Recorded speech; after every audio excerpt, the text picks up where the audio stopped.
A amônia, NH3, é uma substância super importante do ponto de vista industrial.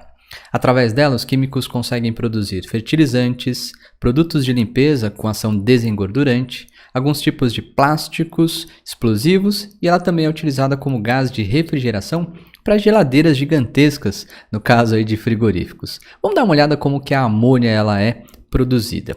Nós temos aqui a síntese de Haber-Bosch, ou síntese da amônia.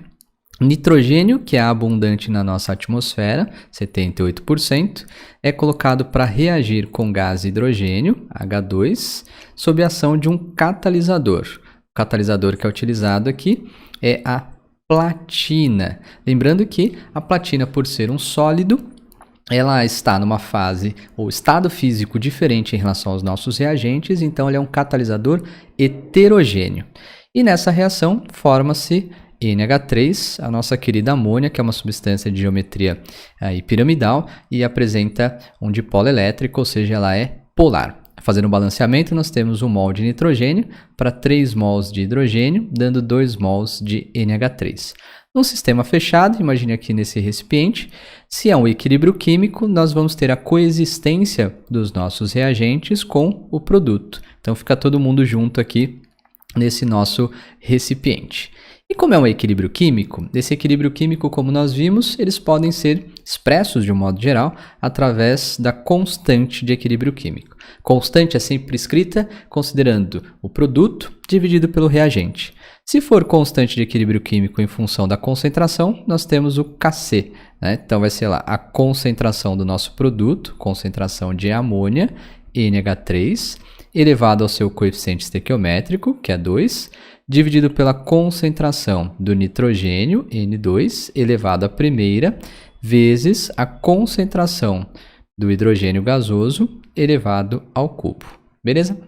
Bom, mas tem um detalhe interessante. Como a síntese de Haber-Bosch, ou o processo como nós estamos observando aqui, né, é um processo onde nós temos apenas gases, é um sistema homogêneo gasoso, a constante de equilíbrio químico pode ser expressa através não mais das concentrações, e sim das suas pressões parciais.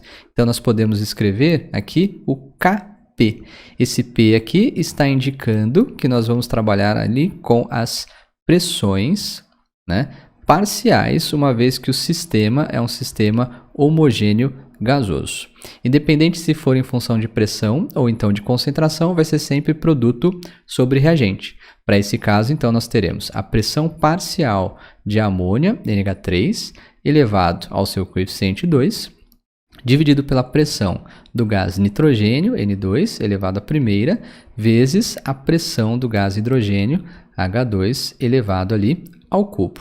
Note que nós só utilizamos colchetes quando são concentrações em mol por litro, e aqui nós colocamos entre parênteses para elevar a pressão parcial de cada um dos gases. Beleza? Então perceba que é a mesma coisa, só que as unidades que nós vamos trabalhar, aqui geralmente em mol por litro, aliás, é em mol por litro, e aqui geralmente em atmosferas, agora sim, ou então podendo ser dado em milímetro de mercúrio. Só para relembrar lá do estudo dos gases, o que era essa tal pressão parcial, porque em alguns exercícios nós vamos ter que calcular a pressão parcial dos gases, né?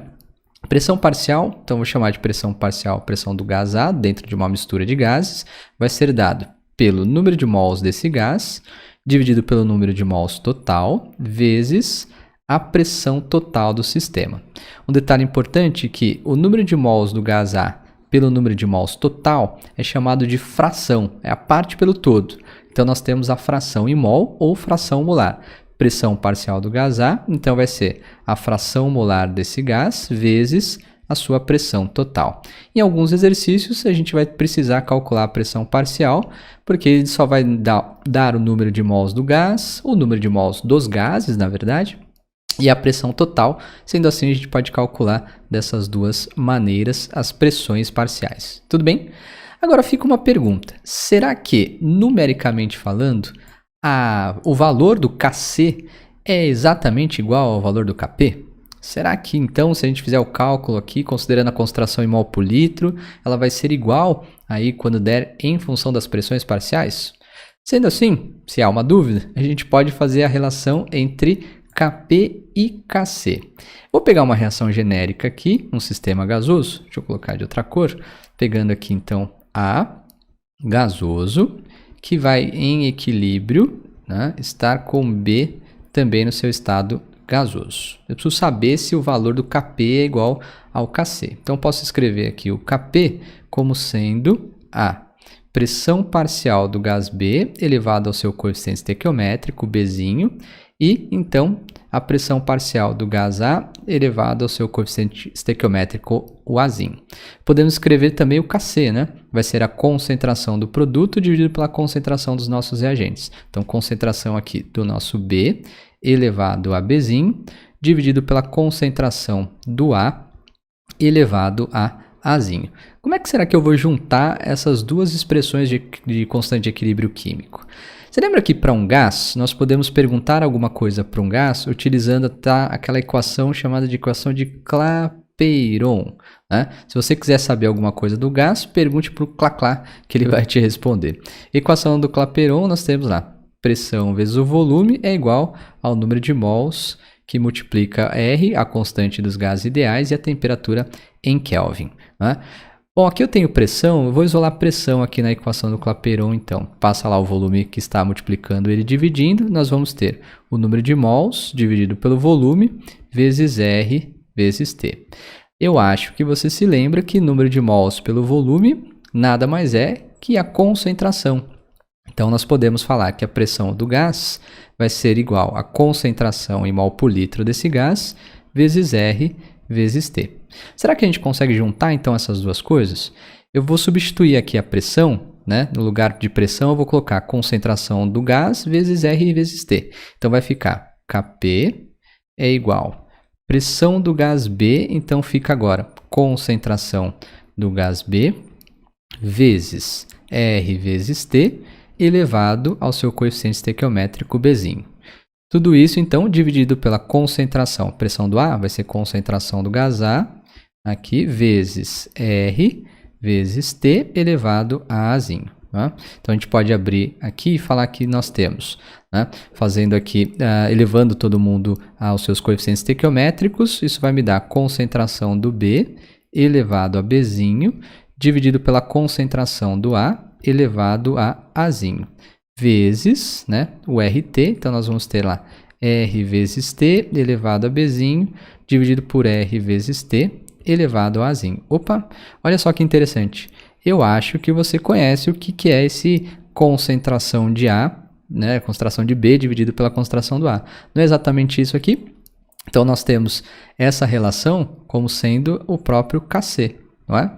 E aqui a gente pode manipular, né, considerando que RT é igual, então vai ser a divisão, né, dessa fração, no caso, e mantém o RT, subtrai os expoentes. Então, nós vamos ter lá o Kp vai ser igual a Kc, que a gente já viu que apareceu ali, que multiplica R vezes T, B menos A, né? Então, eu conservei aqui a base RT e subtraí os nossos expoentes.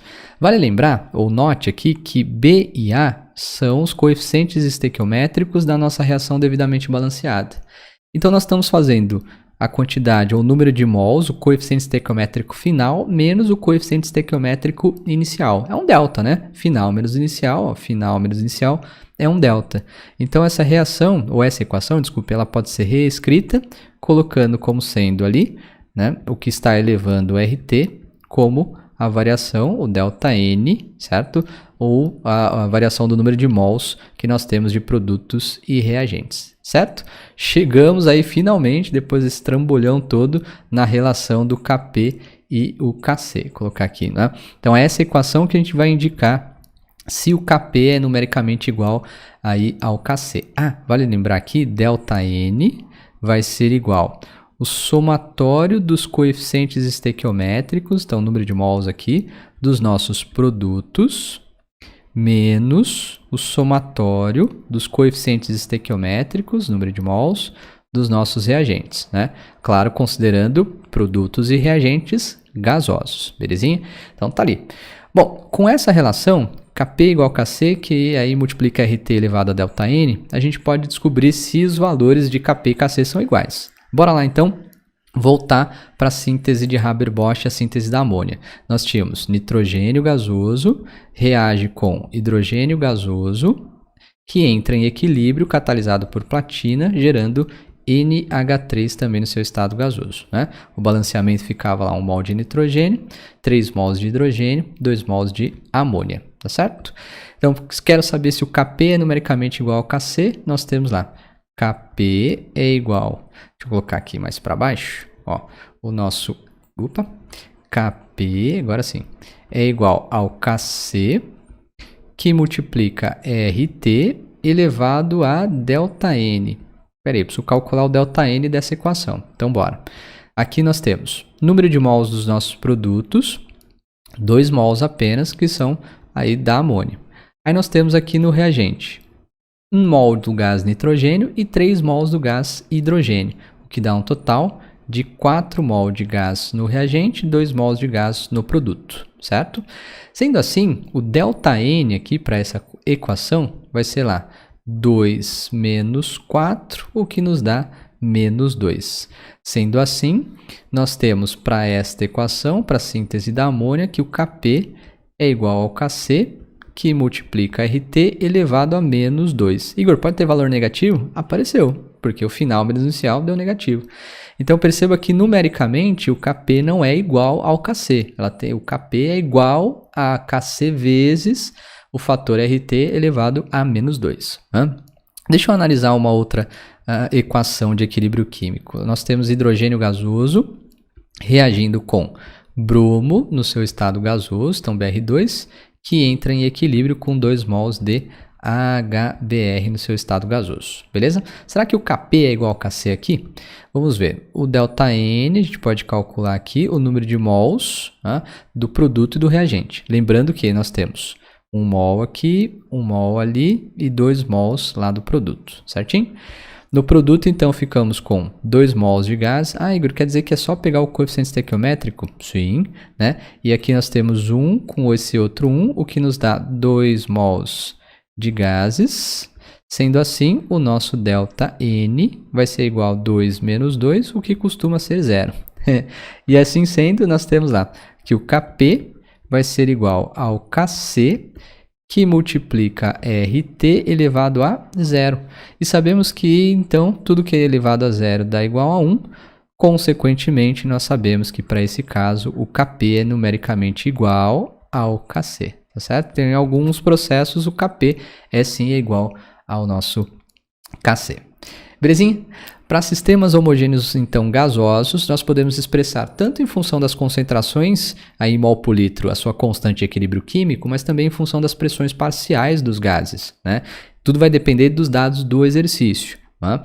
E também a gente pode relacionar o Kp com o Kc através dessa equação. O Kp é igual ao Kc, que multiplica RT elevado a ΔN, sendo ΔN a variação do número de mols do produto menos o número de mols dos nossos reagentes. Beleza? É isso aí, turminha. Até a próxima. Tchau.